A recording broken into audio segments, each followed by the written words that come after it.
What's the creepiest family secret you've discovered? Story 1. My mom told me this over dinner a few years back like it was no big deal. When I was 6, my grandma on my mother's side wanted me to sleep over at her place for the weekend. It's noteworthy that she never really liked me. I remember her as a cold witch, 6-year-old brain. Her housekeeper was nicer to me than she was. My mom said no, she wouldn't let me sleep over at her mom's. Granny got really angry, saying something along the lines of, "You will regret this." So she didn't hear from her for a while and went to the house to check up on her. Granny had seppuku'd herself with sleeping pills. Here's where it gets creepy. My mom found her diary, and her last entries were things like, "Granddaughter, me, is rotten, needs to be offed, and it's her job to do so." My name was in her calendar for that weekend. Basically, my grandma wanted to off me when I was 6. I'm really glad my mom trusted her gut and said no to the deadly sleepover. Story 2. My grandmother was addicted to those speed diet pills in the late 1960s and had a collection of wigs that she used to impersonate other people to pick up their prescriptions. Edit. Since this got so many likes, I thought I'd add to the story. She had gone through a lot in life by that point. Her mother died when she was 6, and her dad remarried 6 months later to a woman who used to starve her and only let her eat leftovers. She married at 17 to a man in his late 30s to just get out of the house. Her husband, my grandfather, committed seppuku in 1961, when my mom was only 1 year old, leaving her alone with very little money and 4 kids. She had wigs because she lost her hair in the aftermath of her husband dying from stress. She still had them when I was a kid in the 90s and used to wear them for fun, although I didn't learn about their true purpose until a long dinner on a family holiday many years later. She told her entire life story from the start, and every detail has stuck in my mind. She stopped the pills cold turkey when she saw the police at the house of one of her neighbors, one of the women she'd been impersonating. It scared her straight. To look at her later in life, you would never have guessed she went through anything. The diet pills weren't even the end of it. She had a rough time with the menopause later on, got pregnant in the early stages, which then sent her a bit off kilter, and she was sectioned because she kept sticking her head in the oven, and the doctors didn't properly understand why at the time. She was the sweetest little old lady you'd ever meet, although she had a wicked dry sense of humor. All of my best memories growing up were with her. I was always the awkward, weird, gay kid, and she let me be myself, be creative, dress up. She was honestly my best friend. She died surrounded by her family in 2014 in her 80s. While this is a tragic story, the wig detail is just bizarre. Did that actually work? That feels like the sort of rough disguise you see in sitcoms and cartoons. Either those pharmacists were completely out of it, or they must have figured she was putting in so much effort that she may as well be rewarded for it. In any case, I'm glad she ultimately had a happy ending after everything she went through. It can be really hard to judge a person's character from little snippets of their story, even though Reddit has a tendency to do that sort of thing quite a bit. Without all that context, you'd get people just making fun of her or acting like she was a terrible person for essentially stealing prescriptions. But people have layers beyond good and bad. If we can't bother seeing that with our own family, odds are we won't be able to see it in anyone. Story 3. I found out that my aunt and her family were in a cult for 10 plus years. Over the years of being a kid, I had always wondered why my cousins never came to family get-togethers anymore and why I never got to see them. My grandma would always tell me it was because they were reserved and liked their privacy. I always thought that was weird, but never questioned it. One year, they moved from their home state to the state where my grandma and the rest of my dad's side of the family now lived. Now, all of a sudden, I was able to see them when I went out to visit in the summer, which I thought was odd. I also thought it was weird that they lived with my grandma and literally had moved out with nothing but a few suitcases. Turns out my aunt's family had been in a Christian cult for years and weren't able to leave it because they were threatened by the church. They told them that they would off them and make sure they never escaped. They would keep track of when they went to the church on Sundays and Wednesdays. They were forced to give the church thousands of dollars a month just to survive. One day my aunt said she had enough, packed a few bags, and booked it to the state my grandma lived in during the middle of the night. They left their furniture, a majority of their clothes, the kids' toys, almost everything. They moved in with my grandma and lived with her until they got back on their feet. Now the oldest of the kids talks about it with me like it's nothing, and how scary it was. They've been out of it for years now and have made a good life for themselves.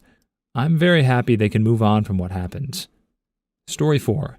Not so much creepy, but certainly juicy. My cousin is trying to pass off her own biological daughter as an adopted daughter because in my family, it's heavily frowned upon to sleep together outside of marriage, let alone have a baby. The story she's trying to sell is her friend died giving birth to this baby and conveniently has no direct relatives for the baby to go to, and the dad is in jail. I'm pretty sure her siblings and her parents are in on this lie and just don't want anyone looking down on them. We can all see through the lies, and we conveniently didn't see her for the most part of the year before this kid came into the picture. She also treats this kid pretty poorly, like she's in denial that she has a kid at all. I feel sorry for the kids. That really is tragic. The kid suffers more from the lie than the mother would from telling the truth. Not only that, but she's living through a trauma that didn't even happen. This poor girl thinks her birth mother is gone when she's sleeping just down the hall every single night. And if she's really being treated that poorly, I wouldn't be surprised if she sometimes dreams about escaping to her real parents. It's going to crush her when she learns that she already knows them, and they're the ones who made her feel unwanted. Not to mention the fact that she thinks she has a dad in jail who she's unable to visit because her adopted mother won't give her the information to do so. She's basically torturing this kid emotionally just because she's worried about people knowing she had a child outside of wedlock. I'm pretty sure that, comparatively speaking, what she's doing now is definitely the greater sin. Story 5. My dad tells us that whenever he smells nail polish remover, he feels extremely sick because when he was a toddler, he drank his sister's nail polish remover and went to the hospital. But then one night, I was up late chatting with my younger brother in his bedroom, talking about our dad, and my brother tells me about a conversation he was either part of or overheard. Apparently, according to my dad, when his parents, my grandparents, were going through the Great Depression, they lost everything, as many families did, but it affected my grandmother horribly. Something must have snapped in her mind, and she became a little bit insane. The real reason the smell of nail polish remover was so horrible to my dad was because one day my grandmother had decided that feeding my dad the nail polish remover as an infant in a crib was an easy way to end his life. It was only my grandfather rushing in and stopping her that stopped my dad from dying. Makes me wonder what sort of behaviors I might be prone to, given some traits are more prevalent every other generation. Story 6. My dad once found a mummified human foot just chilling in a trunk in his basement. My grandfather was an orthopedic surgeon who was stationed in New Guinea during World War II, and by all accounts was never quite the same after the war. Our best guess regarding the foot is that it belonged to one of his patients and either had some sort of abnormality my grandfather found interesting, or he was just super proud of the amputation job he did. My dad and his buddy, who were 12 or 13 at the time, naturally decided that the best course of action was to hang the foot from the front porch of the girl they were crushing on, and apparently no one in town batted an eye over it, other than thinking it was a good prank. I don't know where it stands as a prank, but it makes for a pretty good Halloween decoration. I've done some pretty crazy stuff to get a woman's attention before, especially when I was a kid, but I can honestly say this one never would have occurred to me. All I know for sure is that this OP's grandfather must have been one heck of a wholesome man. If a lot of people found a foot in their basement, they'd have some questions about it. Even if the grandfather was a surgeon, that's not necessarily where most people's heads would go. This man was so trustworthy, you can find he's hiding a disembodied foot and still assume the best. You have to show some real class to get that kind of benefit of the doubt. Story 7. My father's parents both died in the 90s. Around 5 to 10 years ago, I did a 23andMe test, mostly for kicks and to look out for any health issues.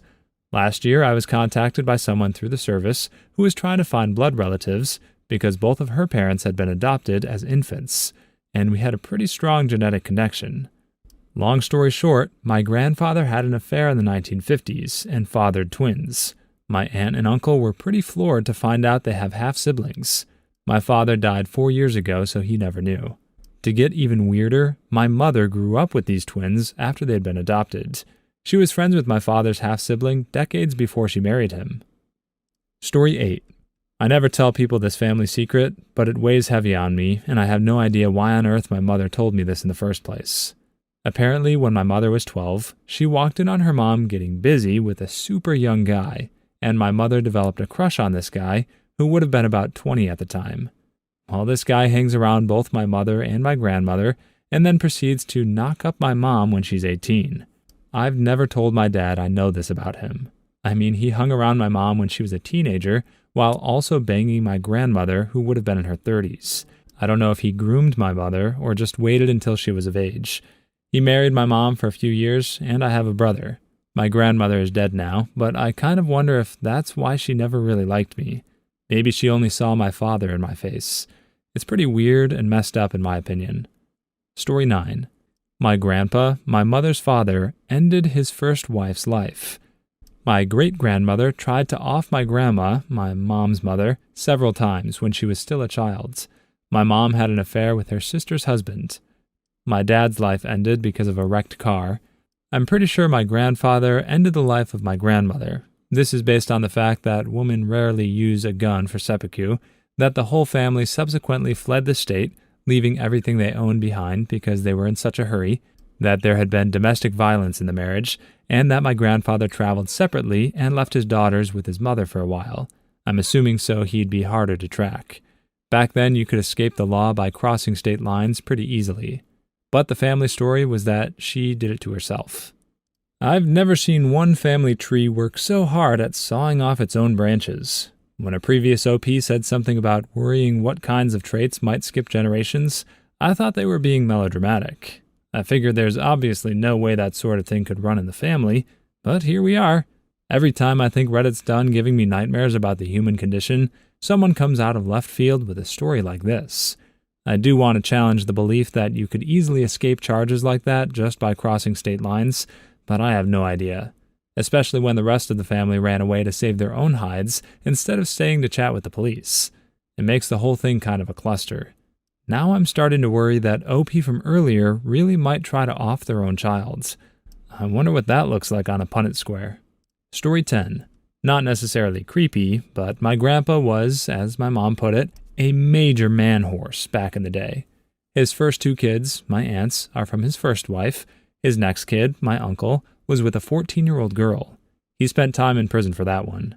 Then his youngest, my dad, was with my grandma. They got divorced, and he met this guy who was in the late stages of cancer or some other serious illness and couldn't, quote, satisfy his wife physically, and had my grandpa live with them, and he did that stuff for him. They got married after the original husband died. No one in my step-grandma's family knows the true story. They were all told their parents got divorced because they were all adults and moved out when all this happened. And according to my dad, there were other women between the ones that carried my grandpa's child. Story 11. More sad than creepy, but before I was born, I think I was still in my mother's womb, my grandma had gone into a deep depression and was getting ready to off herself. She had written a seppuku note to everyone, including me. Thankfully, she didn't go through with it, and we ran into these notes a few years ago.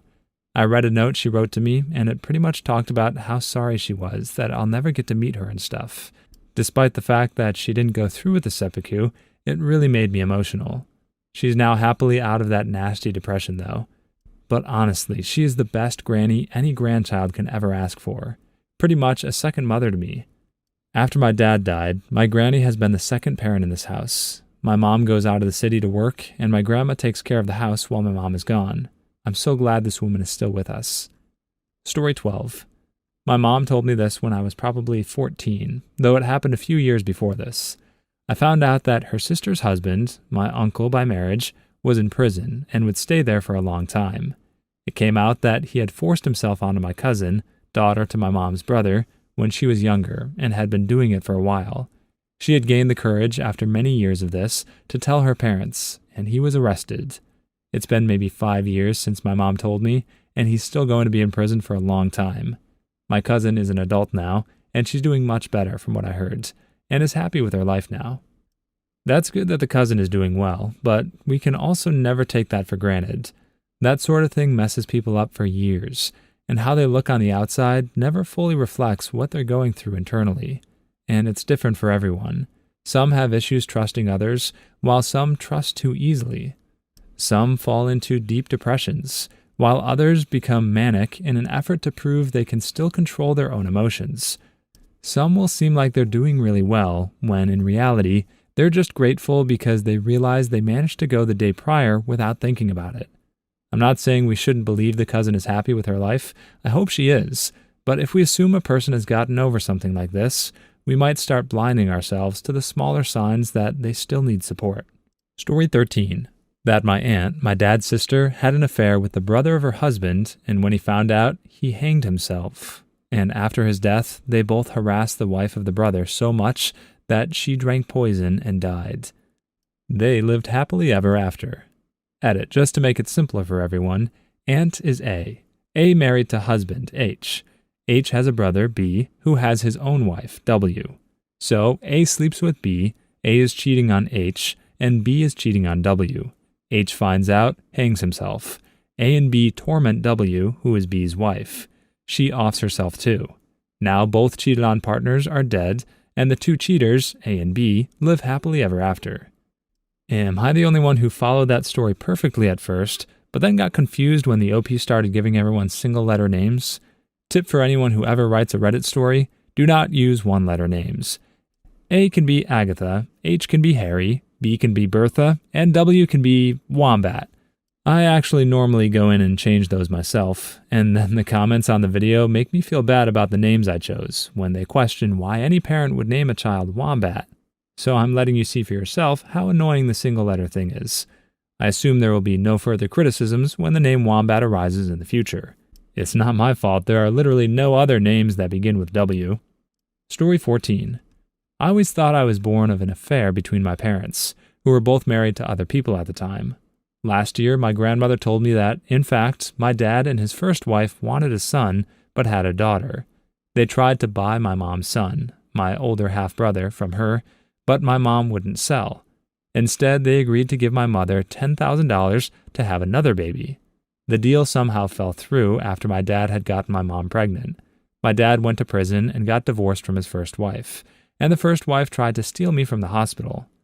Story 15. That my grandpa was a drug addict and was eventually cast out of the family. My aunt woke up one night to find him in the house.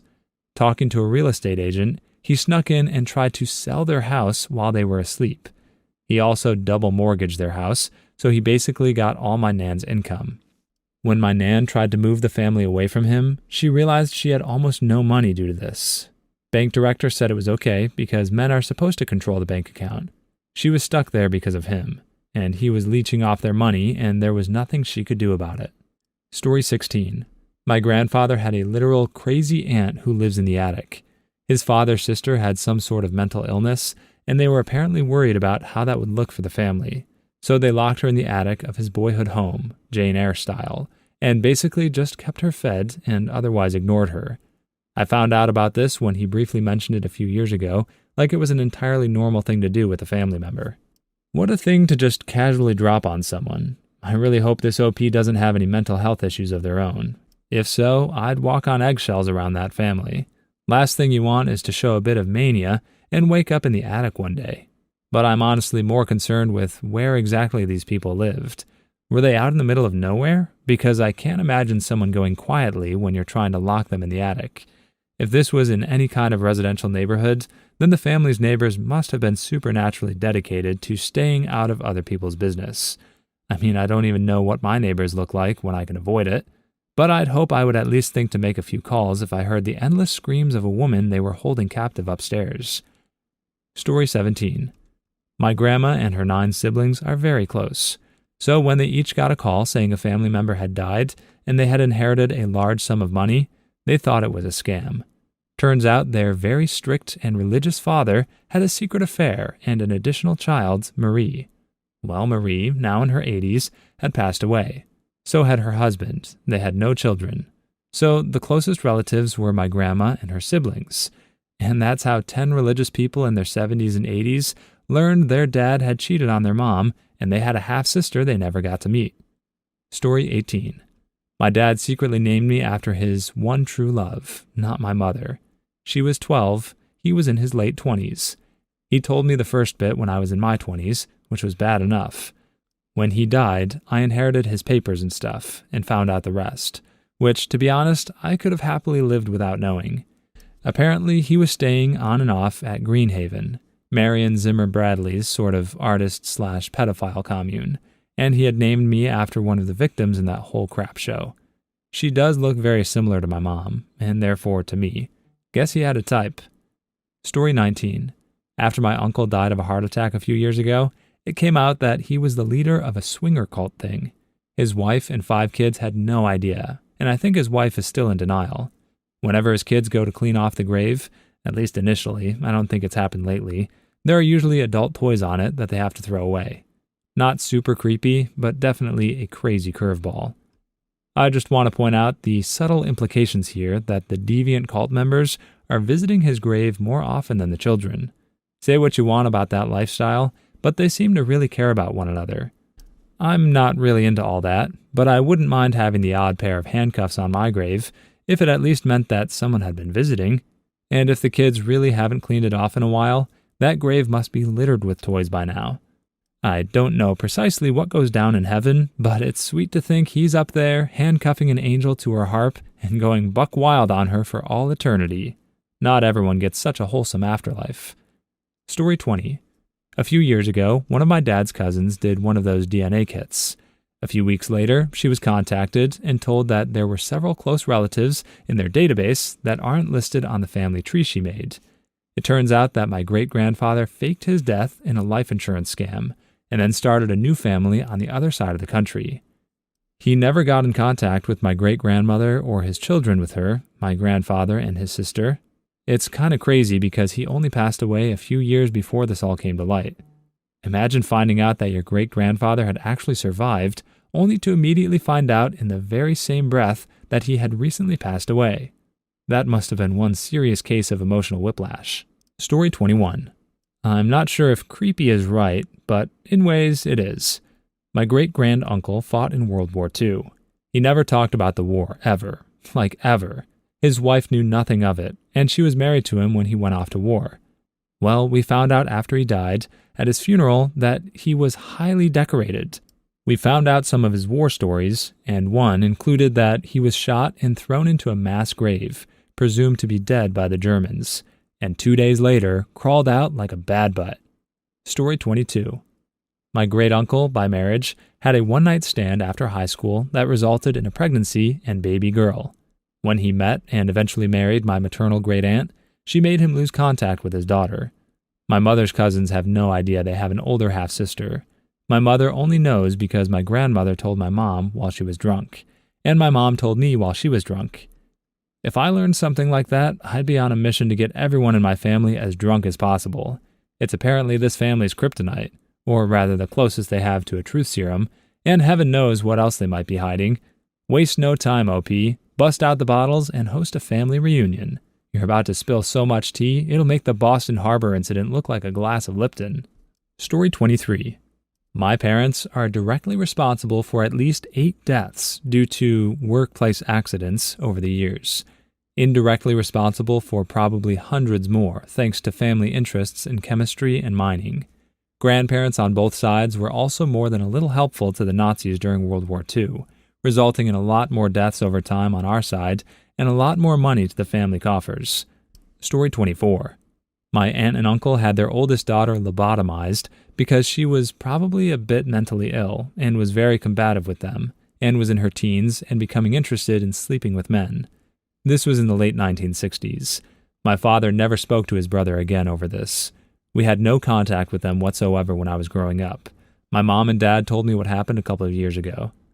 Story 25. My great-grandfather on my mom's side was a pedophile and rapist. He molested and raped all 3 of his own daughters, including my grandmother, and molested my mother. He shot his wife and then himself in the head before he had the chance to lay a hand on me. The hardest part for me to come to terms with is how the F my grandmother, who was the sweetest person ever, allowed her own daughter, my mom, to be around that sick creep, knowing darn well what would happen. This is some next-level shaming right here.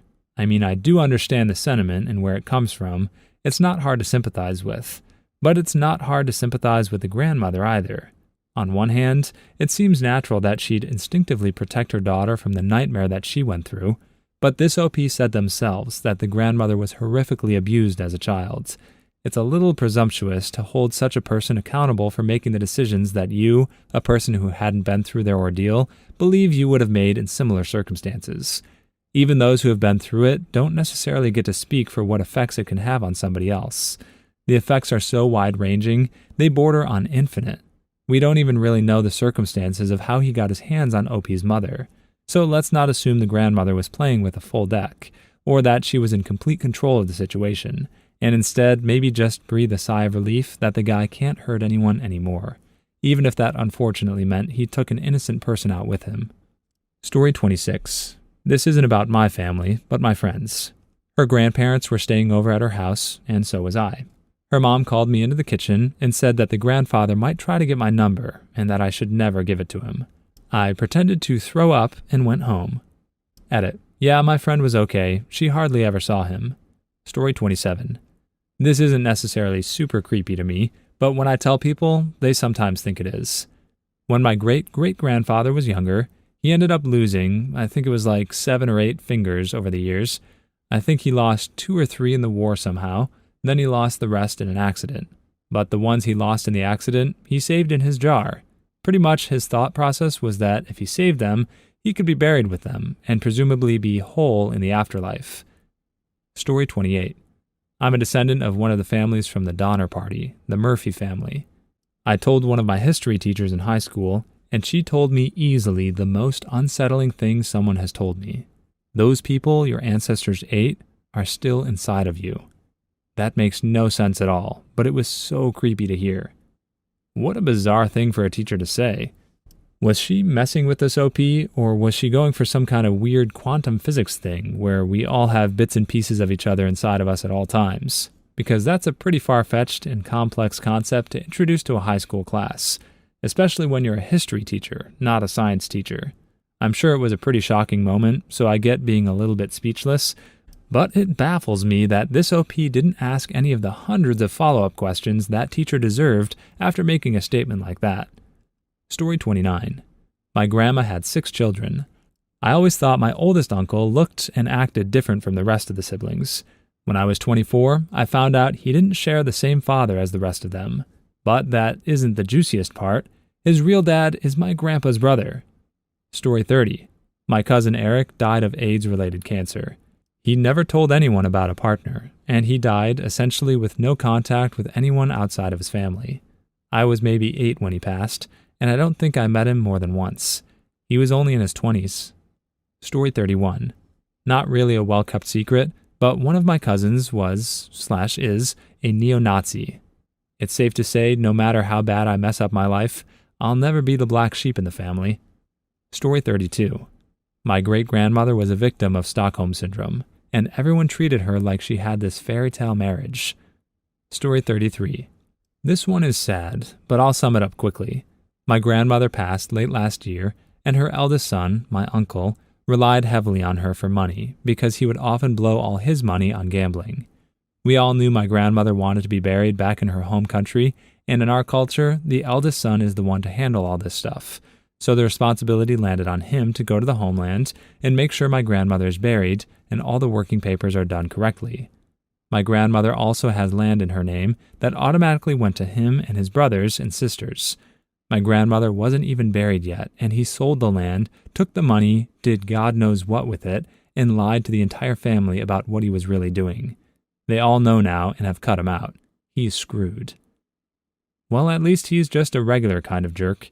I honestly thought that story was going to end with him just taking the land and burying her in the backyard so he wouldn't have to pay for the burial. Imagine if he'd done that and then sold the house to a family with a dog. They would have been in for the surprise of a lifetime. In all seriousness, though, forget that guy. I know some people have addictions, and those deserve to be taken seriously, but I've known plenty of people who struggle with substances, gambling, and other plenty of behaviors, and even some of the worst addicts of all kinds would be able to pull it together for the sake of ensuring their own mother was buried properly. This guy's about as selfish as a person can be. Cutting him out was the right move. It's just a shame that it didn't happen sooner. Please leave your stories in the comments. I'd love to make a video of them in the future. Also, don't forget to like and subscribe.